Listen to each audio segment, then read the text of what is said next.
Overachiever's Trap. Do you get stuck in that?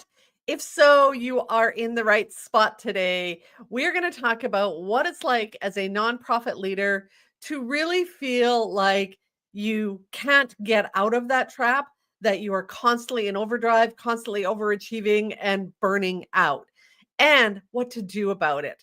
If you don't know me, I am leadership development coach Kathy Archer, and I help nonprofit women leaders who are drowning in their work, overwhelmed, develop a sense of confidence, get back control of their thoughts and minds, and lead in a way that feels authentic, sustainable, and balanced so that you still have some energy at the end of the day for the rest of your life.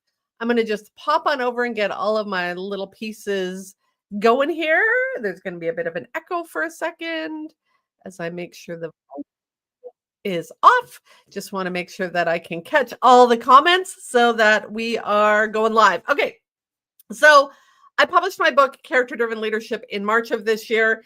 And there's a part that has really resonated with people around the traps of pleasing, performing, and perfecting. If you've been following me, I have to get one thing off my screen before it keeps distracting me. If you've been following me, I have done 2 live sessions in the last few weeks, couple months, on pleasing and perfecting. So today we're talking about that performance part, but I thought it would be helpful for me to just quickly tell you what they're about. So the traps of pleasing, performing, and perfecting hold us back from leading with our strength of character. Our strength of character is leading in an authentic way. And you know, if you show up sometimes at work and it feels, and you feel like you're not being yourself and you're not able to show up authentically, it feels icky. So pleasing, we tend to prioritize the needs and let me try that again. We tend to prioritize the needs and expectations of others over our own needs and desires. Skipping lunch, staying late, taking on somebody's job that you shouldn't be doing, right? Perfecting, in our relentless pursuit of flawlessness, we believe every task, every project, and every decision must be perfect. Analysis paralysis, you've ever experienced that? Spending way more time on a project than you should, then that's what when you're getting into that perfectionism. Today, we're talking about the performing. As overachievers with high expectations, this is me, we feel a constant need to prove ourselves, to put on a facade of competence and capability, even when we're feeling overwhelmed and uncertain. And for me, I did that for myself and others, both in my personal life and at work. And that's what got me into trouble when I was in leadership, because I had these incredibly high expectations of people that weren't realistic, and incredibly high expectations of myself that weren't realistic, which led me to burnout, which led to problems on my team, and then a big mess that ensued, which if you grab my book, you'll hear about. So I am going to open up my notes because this is how I work.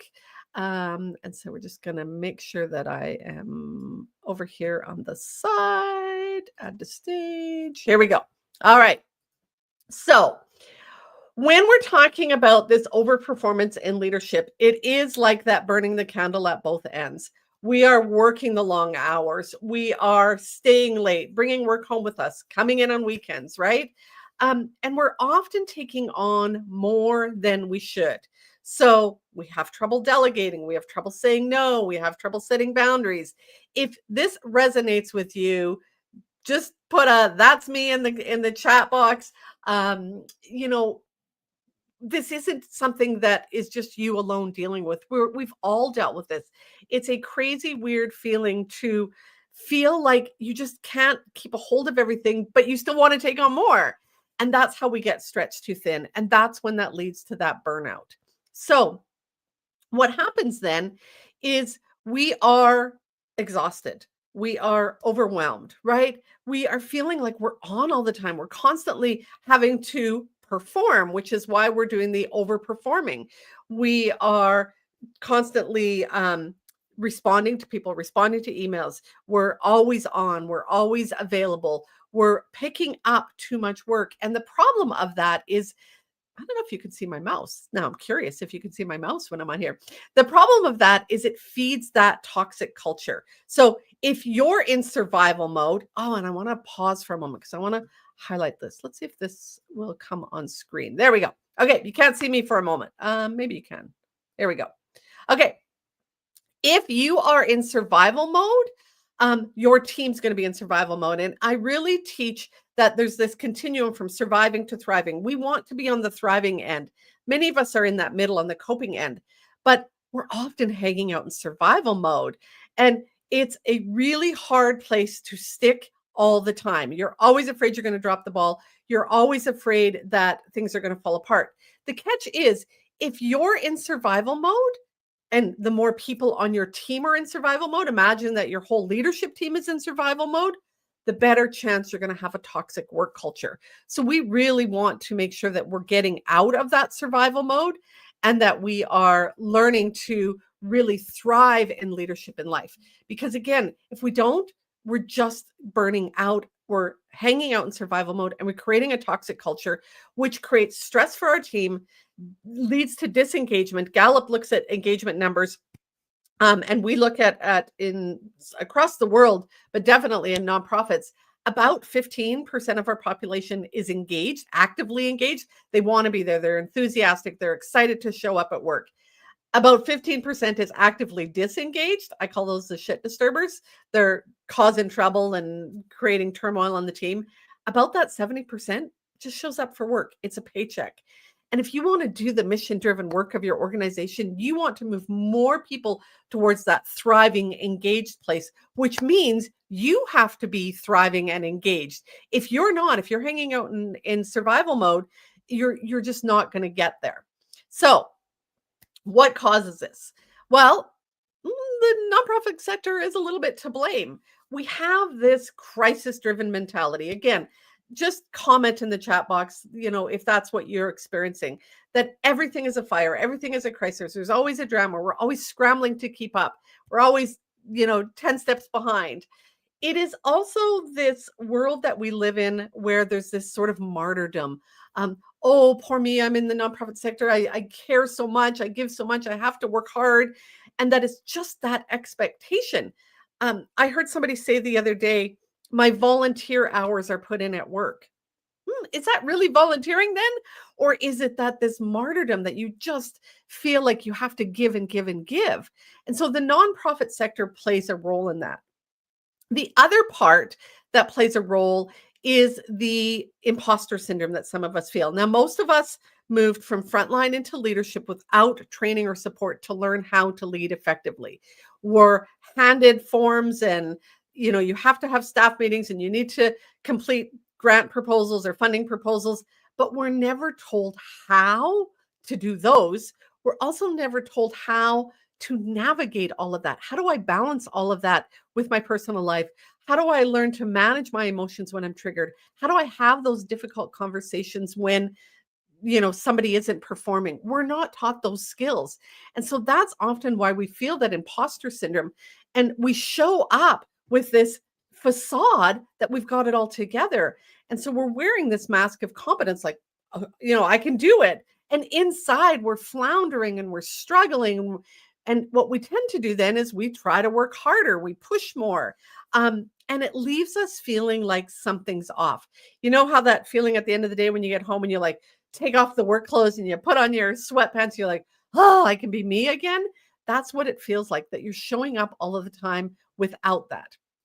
If you have questions or comments, pop them into the chat box and we'll try and pay attention to the chat and make sure that I am getting your questions answered. But that's part of what we are experiencing.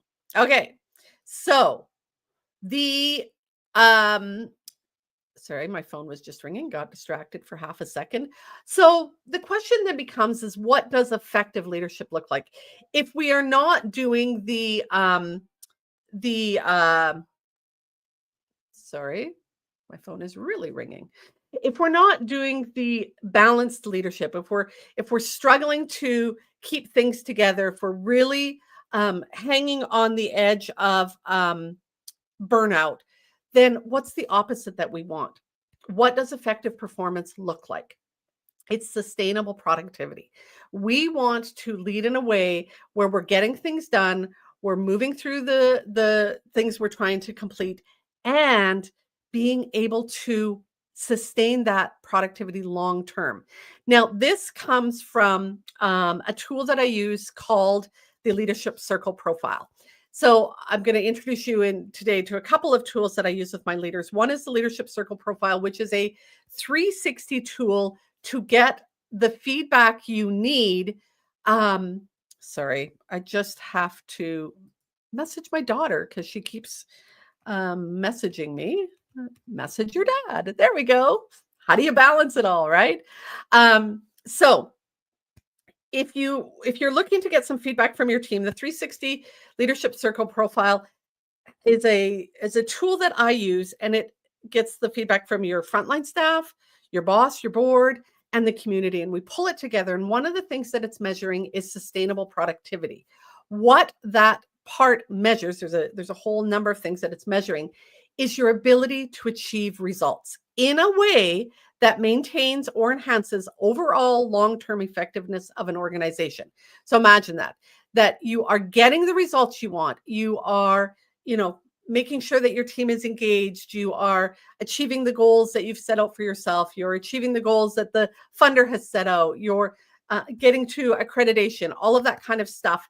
If you score high on this section, you produce consistent results over time, not just consistent results here, but over time. That's part of what sustainable productivity looks like. You're achieving performance that doesn't come at the expense of your people. So again, if you're burning out and you're creating a toxic work culture, your team's probably burning out, not what we want. If you score high in sustainable productivity on the Leadership Circle Profile, you also maintain a level of morale over the long term. So again, that's back to that engagement. People want to be there. They want to work for you. They're engaged. They're working well with you. So if you score high, that's what you're getting. If you score low, you're focused on short-term results. You're focused on all the fires and crisis that's happening, and you're having difficulty connecting to your people in a human way.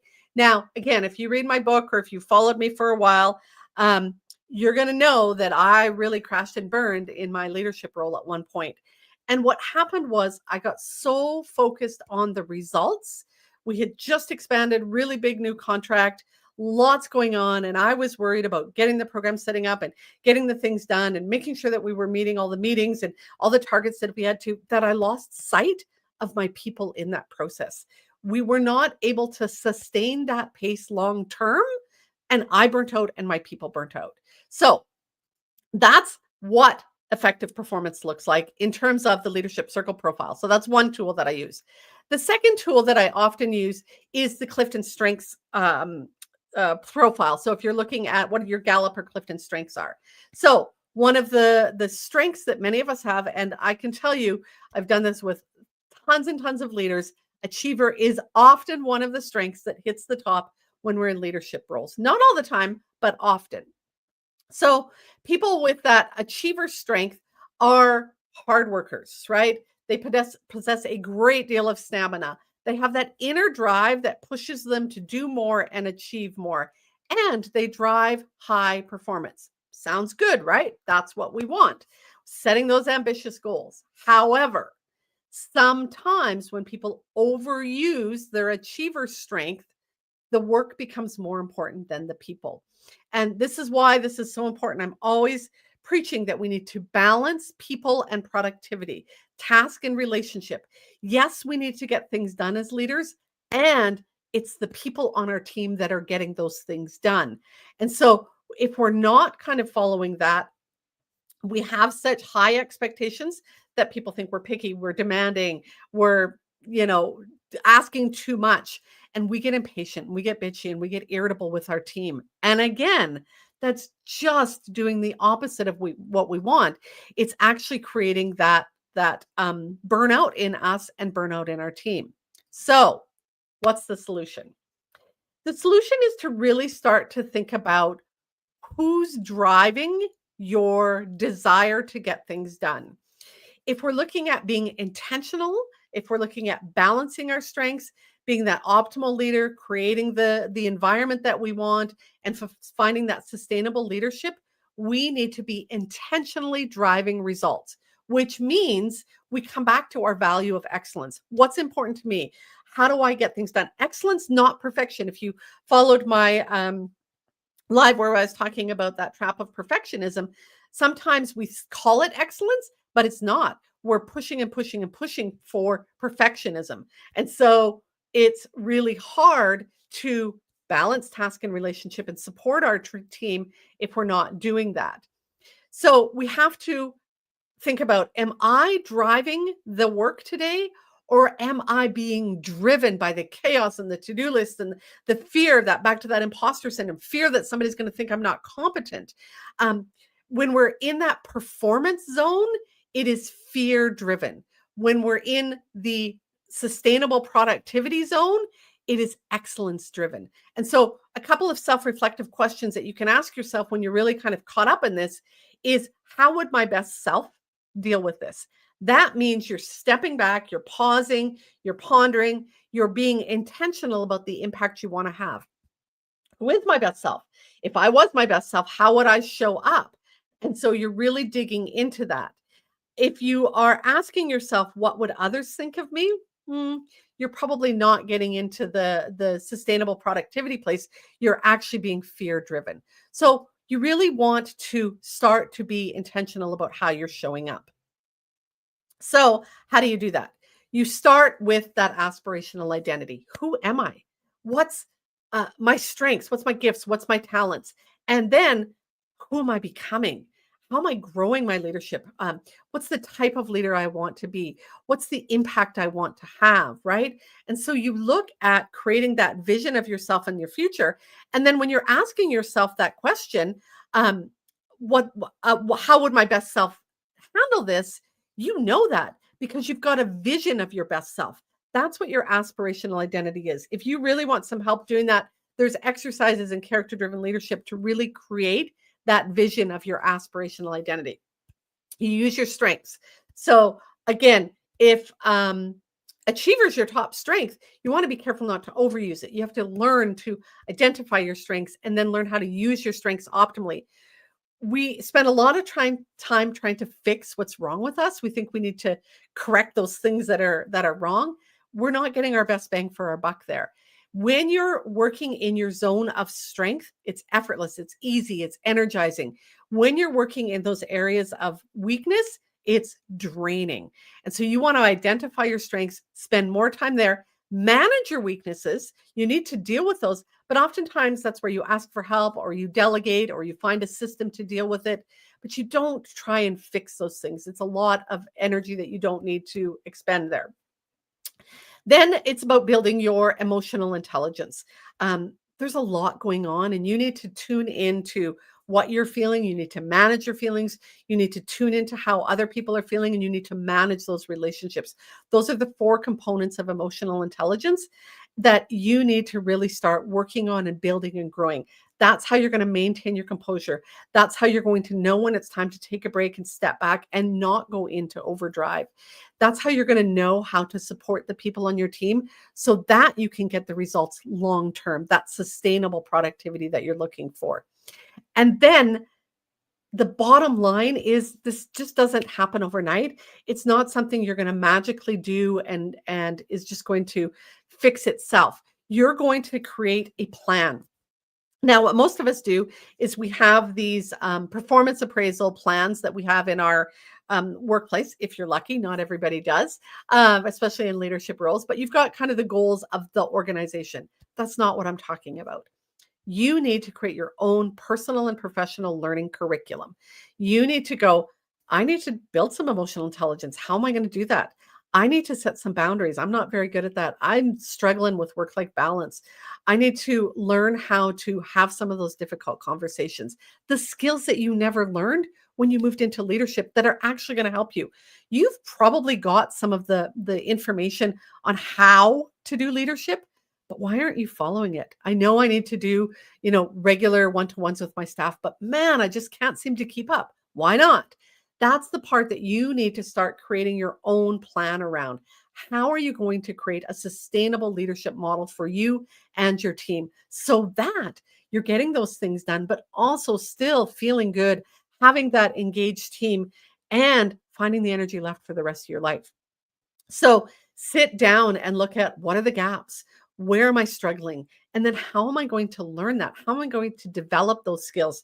And it might be that you need to read a book, take a course, get some coaching, do some self reflective work, start to meditate. There are a whole bunch of things that might come into play that are going to help you do that. But without that plan, they're just random ideas.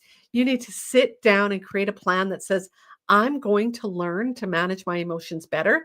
And I'm going to do that by reading this book, tuning into this podcast. And this is the time every week when I'm going to do that work.